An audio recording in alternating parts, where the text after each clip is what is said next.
అయ్యో రంగన్న ఎంత పని జరిగింది? అయ్యో అయ్యో అయ్యో హఠాత్ రంగన్న మరణం చెందావా? ఎంత పని జరిగిపోయిందమ్మా.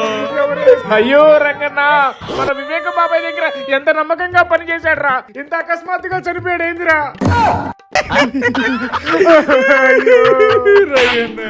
ఎక్కడో కొడుతుంది సీనా.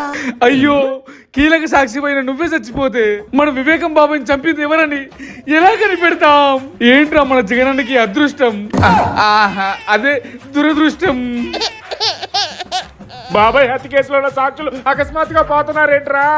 శ్రీనివాస్ రెడ్డి పోయాడు అనుమానాస్పదంగా, గంగాధర్ రెడ్డి అనుమానాస్పదంగా పోయాడు, డ్రైవర్ నారాయణ అనుమానాస్పదంగా పోయాడు, గంగిరెడ్డి అనుమానాస్పదంగా పోయాడు. జగన్ మామయ్య ఎందుకు ఇట్లా జరుగుతుందేమో. మొన్న వాడు పోయాడు, వాడు పిల్లాడు ఎవరు రాడు, వాడు పేరు వైఎస్ అభిషేక్ రెడ్డి. వైఎస్ అభిషేక్ రెడ్డి అనుమానాస్పదంగా పోయాడు. ఇప్పుడు మన రంగన్న మన బాబాయ్ కేసులో అనుమానాస్పదంగా ఉన్న వాళ్ళందరూ చనిపోతున్నారు కదా. అయ్యో దేవుడా.